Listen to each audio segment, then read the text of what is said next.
Namaskar. Today we will study cell viability assays. So, viability means the number of cells which are live. So, the assay process by which we can know the number of cells which are live or viable, that is called cell viability assay.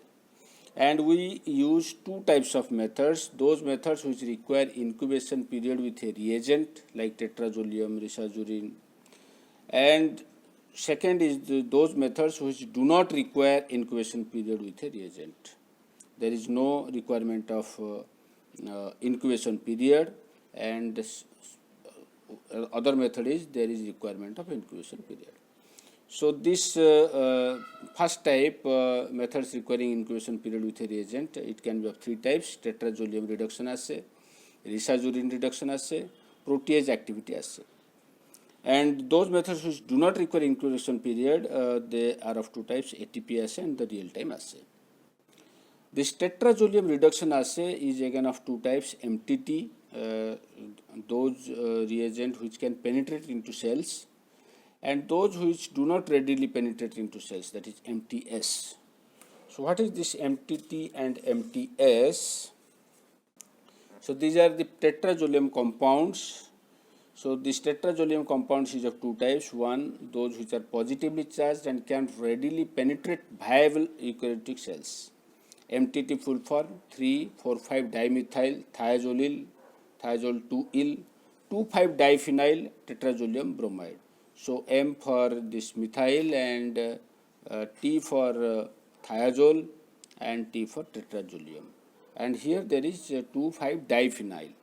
So if this is some side chain are attached, then it becomes MTS. So MTS is 3,4,5-dimethyl thiazol 2-il 5,3-carboxymethoxyphenyl 1 and 2 is 4-sulfophenyl. So this is another tetrazolium compound. So they need an intermediate electron acceptor reagent to penetrate viable cells because they cannot readily penetrate the viable cells. So the tetrazolium reduction assay. So first let us discuss this MTT assay. So in a cell culture, if the viable cells are there, this tetrazolium, this MTT will be converted to formagen products. These are purple colored compounds, and they show absorbance at 570 nanometer. So this absorbance is directly proportional to the concentration of formagen. The concentration of formagen is directly proportional to the number of viable cells, because only in presence of viable cells or live cells only MTT will be converted to formagen. And the problem here, so absorbance is directly proportional to number of viable cells. From the absorbance we can determine the number of viable cells. And the problem here is formagen products formed here are insoluble. So another step is required. We call it as a liquid handling step. So this is in which one reagent is added to solubilize the formagen precipitate. So this is precipitated. So we need a reagent to be added to solubilize this formagen. So this is called liquid handling step. This is one drawback with this assay.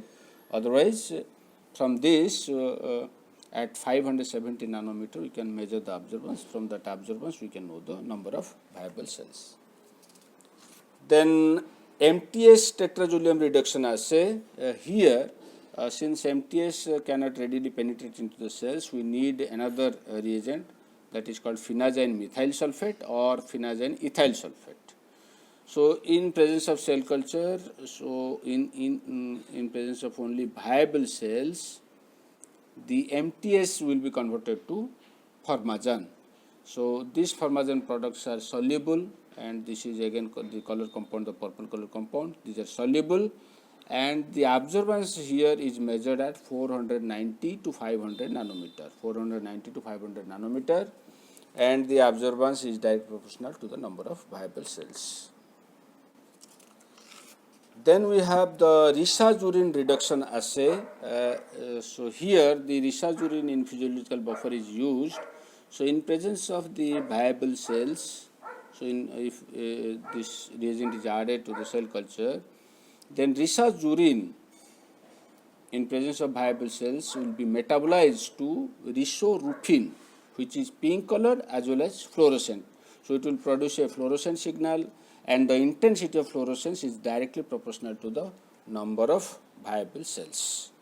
So like any other assay, we can do it. In these two cases, observance, MTT and MTS observance is directly proportional to the concentration means the number of viable cells, and here in Resazurin the intensity of fluorescence is directly proportional to the number of viable cells.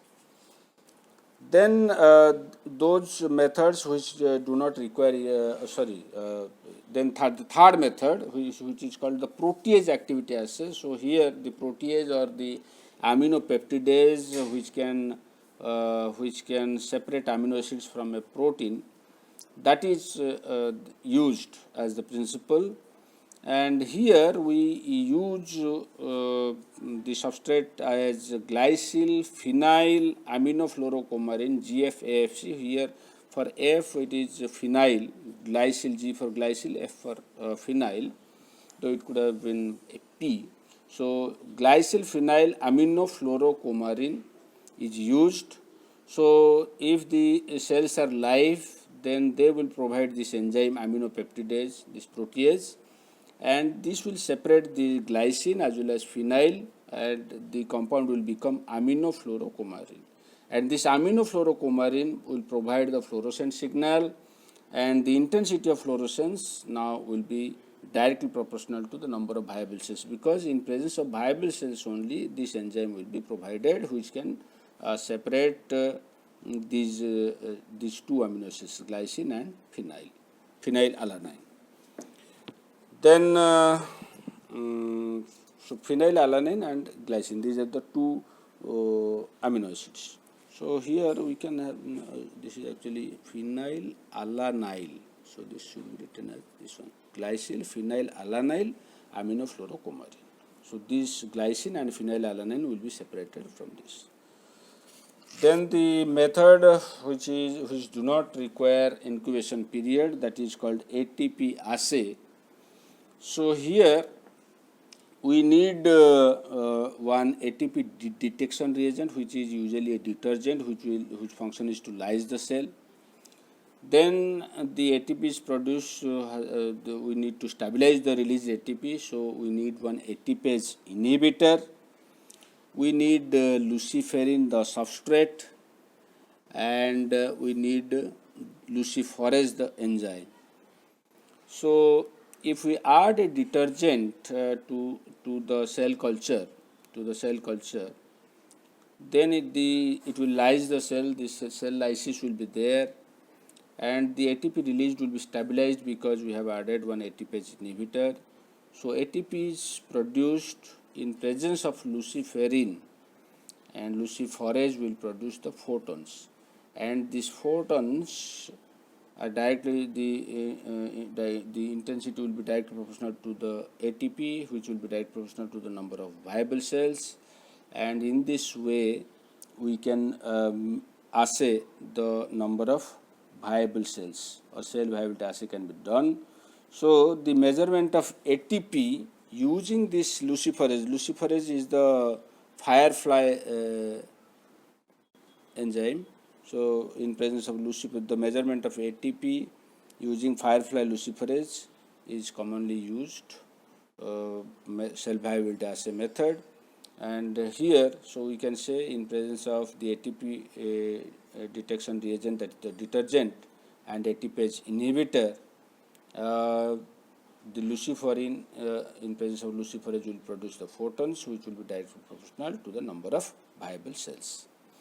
So another real-time assay method, a modified method is there, where we need one pro-substrate, and that pro-substrate can be converted to substrate by the viable cells in the cell culture, and that substrate in presence of luciferase will produce a luminescent signal. So we need one pro-substrate. Instead of substrate, we need a pro-substrate, and luciferase enzyme. We need to add them in the cell culture.